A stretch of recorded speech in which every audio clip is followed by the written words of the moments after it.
Fallout New Vegas is an incredible RPG. As of the time of making this video, it has been over 14 years since the game's release. Putting aside the existential dread I feel by this extended period of time, I believe New Vegas still remains the benchmark for nuanced writing and world building within the RPG genre. If you feel strongly about it, attack us, and soon you won't feel a thing. I can honestly count on one hand the number of games I've played which match its exceptional design.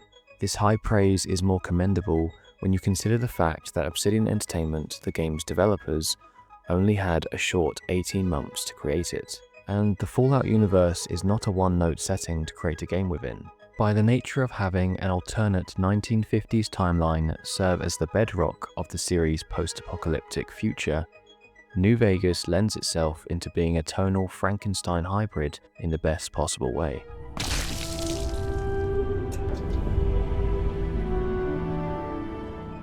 It's whimsical, political, violent, sad, and at times, creepy. Anyone that's played this game or others in the series likely understand what I mean by this. You may recall a specific questline or location that gave you an unsettling feeling. I find it all very creepy. Or perhaps an enemy's design aesthetic that got under your skin. It's this aspect of the game I want to explore in this video. To analyse the different approaches New Vegas uses to carefully draw inspiration from the horror genre in order to elicit this uncomfortable reaction without overstepping into more obviously scary territory. The quest Come Fly With Me serves as a great example of how New Vegas uses its gameplay to evoke a creepy tone and reaction. If you're taking the longer route around the Mojave Desert in search of Benny and the Platinum Chip, you'll likely pass through the quaint town of Novak. Upon arrival, we're greeted by Victor, a familiar face from Good Springs, who cautiously warns us about the location. Novak? Nice enough place, I suppose, but between you and me, when I rolled into town, my skin started to itch. Watch yourself. This line of dialogue is used to immediately set an uneasy atmosphere. It's done with the developer's understanding that, as with any role-playing game, when a character mysteriously hints that something is amiss, most players will naturally start poking around and asking questions. Obsidian then continued to utilize dialogue to raise player intrigue. If we speak to Manny Vargas, a character we're also encouraged to talk to as part of the main quest, we learn that the nearby REPCONN test site has been taken over by ghouls. This is preventing the townsfolk from conducting routine scavenging runs to gather trading supplies. Jeannie Mae also suggests that the ghouls have been killing their livestock of Brahmin, so Manny asks us to head towards the location and take care of them. Well, they gotta go, or this will be a ghost town before long. Doesn't matter to me what you do. As long as the ghouls are out of there, that's good enough for me. It's a quest design premise that sounds simple enough, and appears relatively uniform by open world standards. Head to a location and clear out some enemies.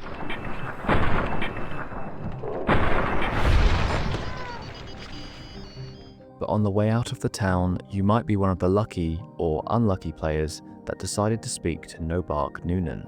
I ain't talking. They tried to get me to talk before, but I didn't say nothing. Whilst on the surface his dialogue sounds like incoherent rambling, there is actually some truth behind the mania.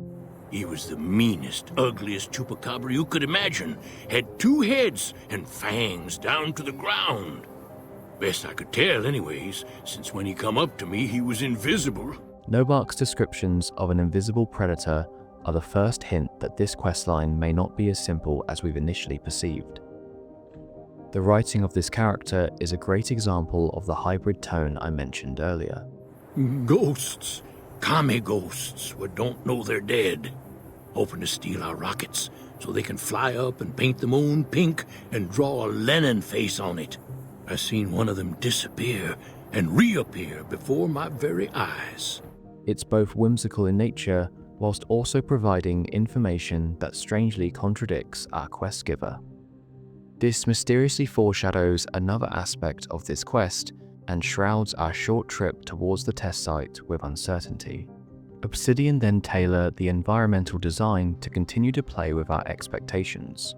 As we head towards the direction of the REPCONN test site, we can spot a deceased feral ghoul on the ground.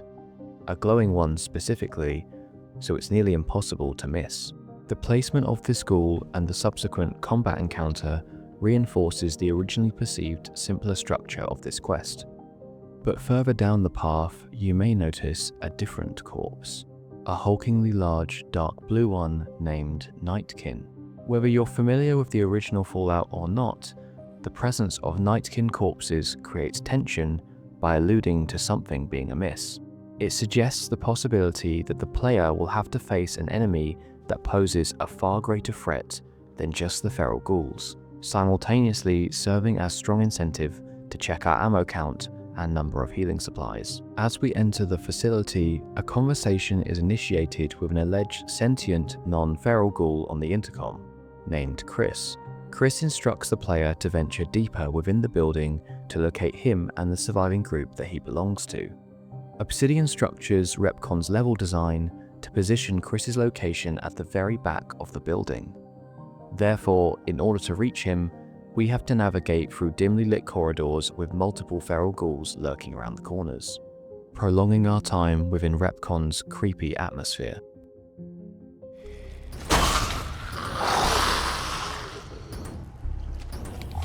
The ghouls may not be as physically imposing as the Nightkin body we saw outside, but their frail appearance and the sound design that accompanies them contribute greatly towards the tone of this quest, as passing through this building can lead to some genuinely frightening moments.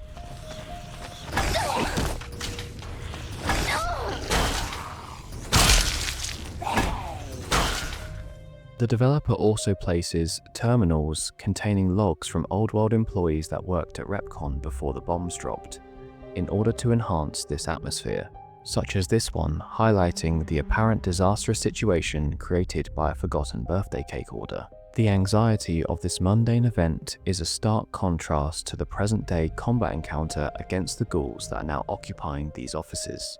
Using the perception of the old world to reinforce the horrors of the new one is an effective touchstone of the franchise, and Come Fly With Me continues this. After clearing out the area, we reach the group of ghoul survivors, and Chris, on the upper level of the facility. Your pranks won't work on me, Smoothskin. They won't work on Jason either. This is more of a general Fallout sentiment, but conversing with non-hostile ghouls always acts as a reminder that the ferals were equally once ordinary people. Survivors of the nuclear blasts that were exposed to excruciating levels of radiation, causing them to lose their minds, identity, and sentience, becoming husks of the people that existed in their decrepit bodies prior to this radioactive exposure. It's one of the darker aspects of the Fallout universe, and one I find gets more harrowing the longer you dwell on it. Initiating dialogue with Jason Bright, the ironically named glowing ghoul and leader of the group, further elevates our suspense. He informs us that there are demons in the basement. They need to be removed before he and his flock can carry out something called the Great Journey. The religious connotations surrounding this aspect of the questline add an extra layer to contextualize Jason's devotion and motivation, but also on the likelihood that Come Fly With Me is your first encounter with the Nightkin. Describing them as demons simultaneously acts as a way to raise our apprehension towards progressing forward, implying that whatever we'll find down there is not only a threatening adversary, but also one that's inherently evil. I remember the first time I entered the Repcon test site's basement. Slowly sneaking through this maze of corridors looking for the demons Jason described, certain that I could see the air shimmering in the distance, when suddenly a Nightkin appeared from this warping haze, angrily swinging a large rebar club towards me. It's a great moment of gameplay that's heightened by this quest's pacing. Like any effective horror moment, this almost jump-scare-like encounter has been earned through the gradual foreshadowing and mysteriously ominous tone that New Vegas had been cultivating since our first steps into Novak. But this isn't the only reason why I consider this to be a creepy quest. For those wanting to take the pacifist route, you can speak to Davison, the leader of the Nightkin. An assassin, more like. I say kill it, Antler, for safe's sake. Okay, Antler, I'll ask. Hi, human. Why you come here? Davison agrees to leave the facility if you help him gain access to a storage room containing stealth boys. These are the devices that make the Nightkin invisible. Similar to the conversation with Nobark earlier, dialogue with Davison is once again varied in tone as he ironically sanity checks himself by talking to his master, Antler. Antler is in the Brahmin skull propped up on the table. It's another conversation that has the Fallout levity on the surface, but also its darker side underneath. Separate to this quest, Obsidian designed another which complements and contextualizes this moment. Although, depending on which way you traverse the Mojave, you may only gain this context in retrospect. We learn from Dr. Henry in the quest, Guess Who I Saw Today, that excessive use of the stealth boys has led to the Nightkin suffering from delusions and schizophrenia. So, whilst our conversation with Davison does grant a moment of humor, Who is Antler? Who is Antler? it's uncomfortably juxtaposed by its direct connection and reference to the Nightkin's stealth boy addiction and the harrowing effects these devices have on their psyche.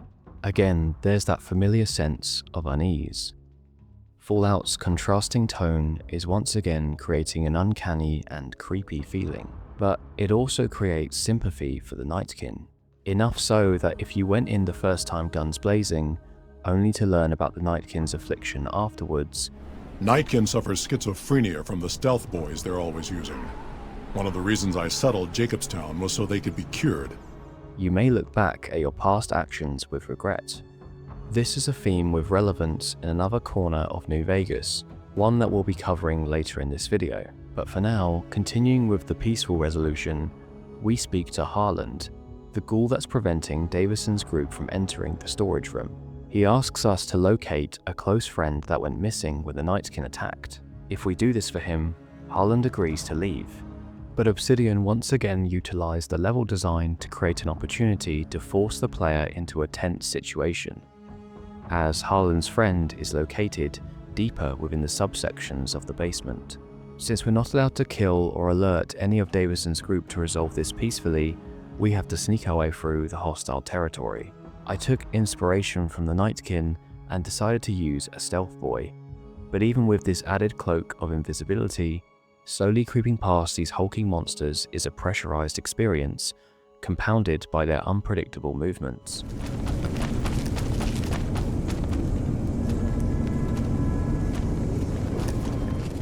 Unfortunately, when we reach the lower level, we discover Harlan's friend didn't make it. But informing him of her fate is enough to honor our agreement. Damn it. I'm gonna miss that crooked yellow smile. Giving us the opportunity to search for the stealth boy shipment that Davison is after. The remainder of Come Fly With Me centers around helping Jason's group prepare for the great journey. And whilst there's some entertaining dialogue, Bald? You call this bald, Smoothskin? I'm a monster. A monster! and an amusing climax, it does mark the end of the creepier content found within this questline. But I love the structure of this quest's first half. Obsidian use a combination of well-written dialogue, combat encounters, and dimly lit claustrophobic level design to switch up the tone of the game. After spending many hours prior to this traversing the bright, open Mojave Desert, Come Fly With Me forces players into a vastly more narrow pathway in order to provide a more intimately handcrafted and creepy experience. It's an approach the developers utilized again when designing the DLCs of New Vegas, one in particular that takes an even greater step further into horror territory. But for now, let's look at how the base game also uses storytelling to depict the creepy side of the Fallout universe.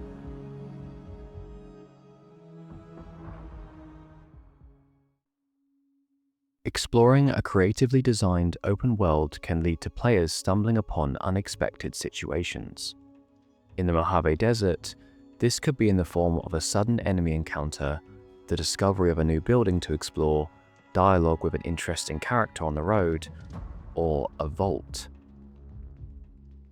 For those unaware, the iconic vaults in Fallout are pre-war shelters that were designed to protect US citizens from the elevating threat of nuclear warfare.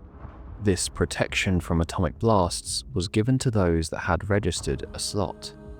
But that's not all they offered. The company that created and designed these vaults, naturally named Vault-Tec, also held a hidden agenda, with a significant number of these vaults being assigned a secondary directive, experiments that were to be performed on the initially unknowing occupants. This enigmatic design philosophy really aids exploration, as discovering a vault on the map always marks a special moment, since you never know what you're going to find within. Vault 11 was no exception. I'd like to preface my discussion of this vault by noting how exceptional its storytelling is, and why I've chosen this particular side story to demonstrate the creepy side of this game. Without using a single NPC to provide narrative exposition, the story of Vault 11 is communicated with clarity through its granular details, combining visual and audio design elements that paint a complete and hauntingly disturbing picture. As we enter the vault, we're immediately greeted by a number of skeletons, a foreboding sight, but also one that indicates that whatever happened in Vault 11 happened long ago. Are we really gonna do this? It's open, we could just leave. I couldn't, not after that. We don't deserve to leave. A shining example. That's what it called us. But we did what we were supposed to. Not by a long shot. Anybody would have done what we did. If there's anyone out there at all, I hope they never have to find out. On the 23rd of October 2077, the world ended. Atomic blasts detonated across the globe, forcing many US citizens to seek shelter in their assigned vaults. The experiment assigned to Vault 11 was simple. Each year, one member of the vault had to be sent to a sacrificial chamber hidden underneath the Overseer's office. Should the residents of the vault fail to meet this quota, their life support systems would allegedly be shut down. Vault 11 provides a social experiment surrounding the ethics of utilitarianism, raising the question of whether you should sacrifice one life to save many. As with the other vaults in Fallout, 11's experiment offers insight into the different ideologies and the solution they may present, while simultaneously exemplifying the darker side of humanity. Only one resident was originally aware of the yearly sacrifice, the very first Overseer. Shortly after already being sealed within Vault 11, the remaining dwellers discovered its true nature. Understandably feeling betrayed and horrified by this, they decided the Overseer was to serve as the first sacrifice and forced him into the sacrificial chamber. This event intertwined both the experiment and the role of Overseer together. Following this, a democratic process was instated which allowed residents to vote on who they wanted to serve a year-long term as Overseer, but more importantly, who would end up in the sacrificial chamber. As we explore the vault, we can see various propaganda posters flanking the walls. These were used to encourage voters to choose certain candidates. But upon closer inspection, we can see that, contrary to a typical election process, these posters were created by the opposition parties. They are recommending the rival candidates to be elected instead. This rivalry ended up creating large groups to form on opposing sides, similar to a political party, but instead of representing different policies, the sole aim of these groups was to possess a majority influence on the elections to protect their own people. A group named the Justice Bloc were the most notable, with a monopoly on the system. They even used this influence to convince a character named Catherine Stone to perform sexual favors for the group. The consequence for refusing this demand was that the Justice Bloc would nominate her husband to be elected as Overseer. Fearing for her husband's life, she abided, only for the group to nominate her husband anyway. Left with precious few options to save her husband's life, Catherine's desperation resulted in her stalking and murdering the members of the Justice Bloc to reduce their majority voting prowess. Upon her capture, she confessed to her crimes and as punishment suggested that she should be nominated as the next Overseer instead of her husband, a suggestion that resonated with the Vault's populace. Unhappy with the democratic system that was implemented in its current standing, Catherine's first action as Overseer was Order Number 745, the dismantling of the election process. a system was introduced to assign a specific number to each vault dweller. This number would be randomly selected by the vault's computer system to elect the next overseer. But the Justice Block believed this new system posed a threat to their influential standing within Vault 11 society. Typical to the world of Fallout, violence was deemed the appropriate response to this new election process. The Justice Block staged a coup to force Catherine to reverse Order 745. The fighting resulted in the deaths of the majority of the Vault's inhabitants. Only 5 survivors remained. The story ends where it began, at the Vault entrance, where 4 skeletons lay on the ground. In the aftermath of the fighting, the remaining survivors refused to comply with Vault 11's experiment and its requirement for an annual sacrifice. In an unexpected turn of events, this act of defiance and solidarity between residents was exactly what the Vault wanted in the first place. The reward for this outcome was to maintain the life support systems and allow Vault residents to come and go as they please. Heavily weighed with the guilt from this revelation, the 5 survivors met at the entrance to commit an act of suicide together, only for a final disagreement to arise and one sole survivor left standing. This entire story is horrifyingly creepy. On the surface level, elements like the strangely pleasant pre-recorded message Vault-Tec designed for those being sacrificed, juxtaposed by the armed turrets activating shortly after, creates that same familiar darkly humorous side of Fallout. But going beneath the surface, Vault 11 is a frighteningly designed commentary on humanity's insistent reliance on bloodshed to resolve situations. That despite the progression of civil society, it's never enough to wash away the darkest corners. And Vault-Tec knew this. They knew the likelihood of its occupants choosing pacifism to build a united community was scarce. After all, why were the Vaults created in the first place? It's harrowing to discover the solution was always there but never considered, at least not before it was too late, because in true Fallout fashion, war never changes.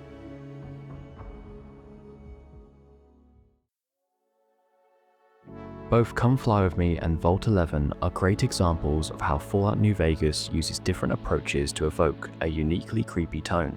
Across the Mojave Wasteland, there are many similarly designed moments just waiting to be discovered. But what part of New Vegas do you find to be the creepiest?